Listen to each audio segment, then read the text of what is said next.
Salam jumpa kembali saudara-saudariku yang terkasih dalam Tuhan kita Yesus Kristus. Salam sejahtera untuk kita semua.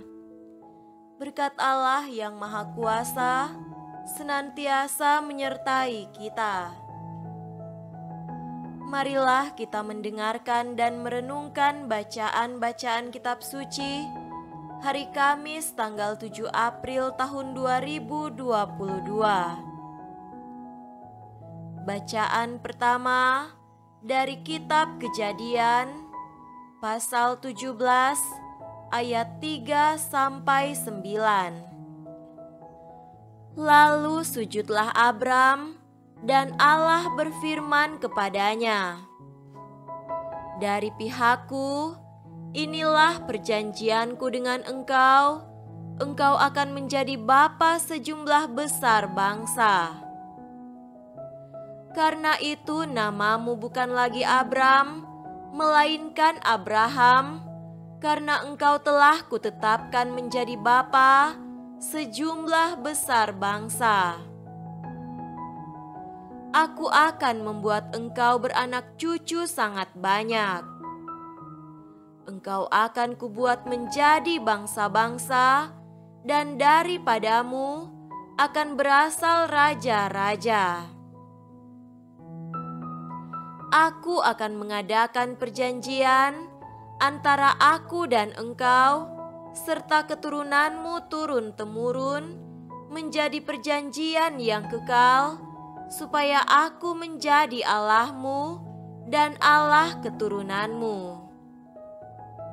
Kepadamu dan kepada keturunanmu akan kuberikan negeri ini yang kau diami sebagai orang asing, yakni seluruh tanah Kanaan, akan kuberikan menjadi milikmu untuk selama-lamanya.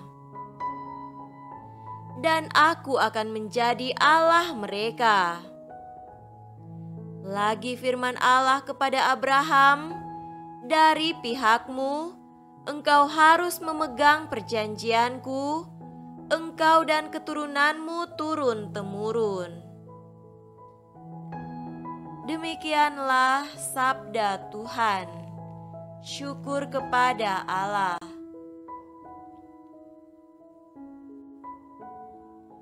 Semoga Tuhan beserta kita sekarang dan selama-lamanya. Inilah Injil suci menurut Yohanes. Dimuliakanlah Tuhan. Injil Yohanes pasal 8 ayat 51 sampai 59. Aku berkata kepadamu, sesungguhnya barang siapa menuruti firman-Ku, ia tidak akan mengalami maut sampai selama-lamanya. Kata orang-orang Yahudi kepadanya, "Sekarang kami tahu bahwa engkau kerasukan setan. Sebab Abraham telah mati, dan demikian juga nabi-nabi, namun engkau berkata, barang siapa menuruti firman-Ku, ia tidak akan mengalami maut sampai selama-lamanya. Adakah engkau lebih besar daripada bapa kita Abraham yang telah mati? Nabi-nabi pun telah mati, dengan siapakah engkau samakan dirimu?" Jawab Yesus, "Jikalau aku memuliakan diriku sendiri, maka kemuliaanku itu sedikit pun tidak ada artinya. Bapakulah yang memuliakan aku.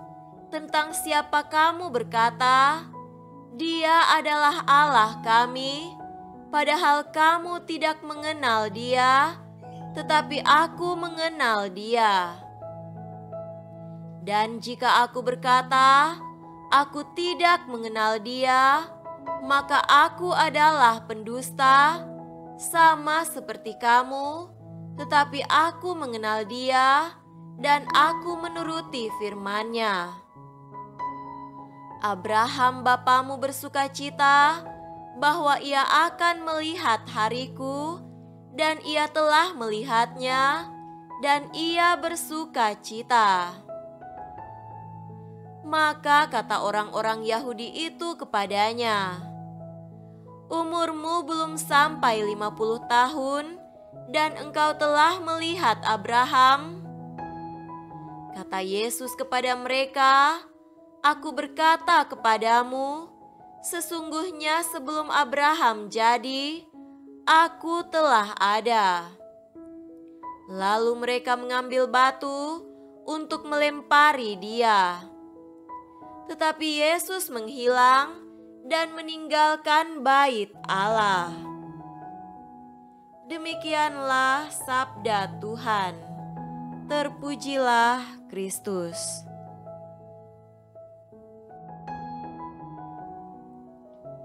Saudara-saudariku yang terkasih dalam Tuhan kita Yesus Kristus, tema renungan kita pada hari ini adalah mengalahkan maut. Ada dua kata yang mirip dan kerap disamakan, yakni kematian dan maut. Dari sudut pandang Kristiani, dua kata ini memiliki makna yang cukup berbeda.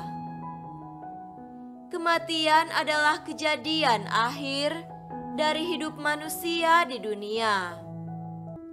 Sedangkan maut dialami oleh setiap orang yang menolak untuk percaya kepada Kristus, ataupun yang percaya namun hidupnya tidak sesuai dengan kehendak Allah.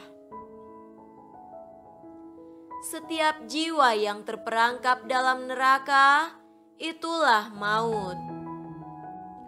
Jadi, setiap orang pasti mengalami kematian, namun bagi orang Kristen, kita memiliki pengharapan untuk mengalahkan maut karena daya kemenangan Kristus yang nampak melalui sengsara, wafat, dan kebangkitannya. Saudara terkasih, 2 pekan terakhir menjelang Hari Raya Paskah, kita merefleksikan secara khusus sengsara, wafat, dan kebangkitan Kristus. Hal-hal ini bukanlah mitos, dongeng, ataupun hayalan umat Kristen. Ini adalah fakta iman yang diwariskan dari masa ke masa, yang membuat kita memiliki pengharapan bahwa kita bisa mengalahkan sengatan maut.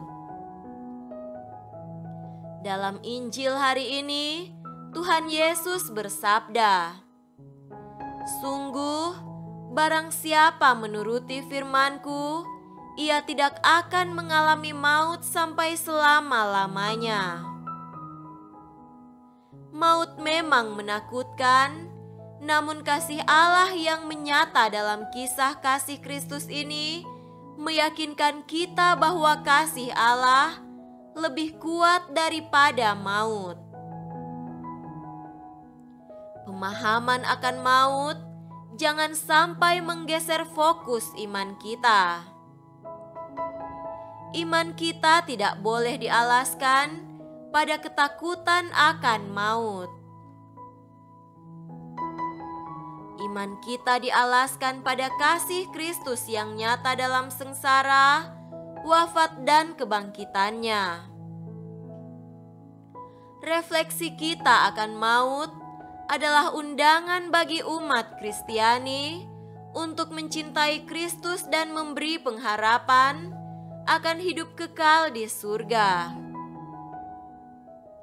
Daya atau kuasa salib Kristus menjadikan maut hanyalah salah satu kemungkinan, bukan kepastian. Semoga demikian. Amin.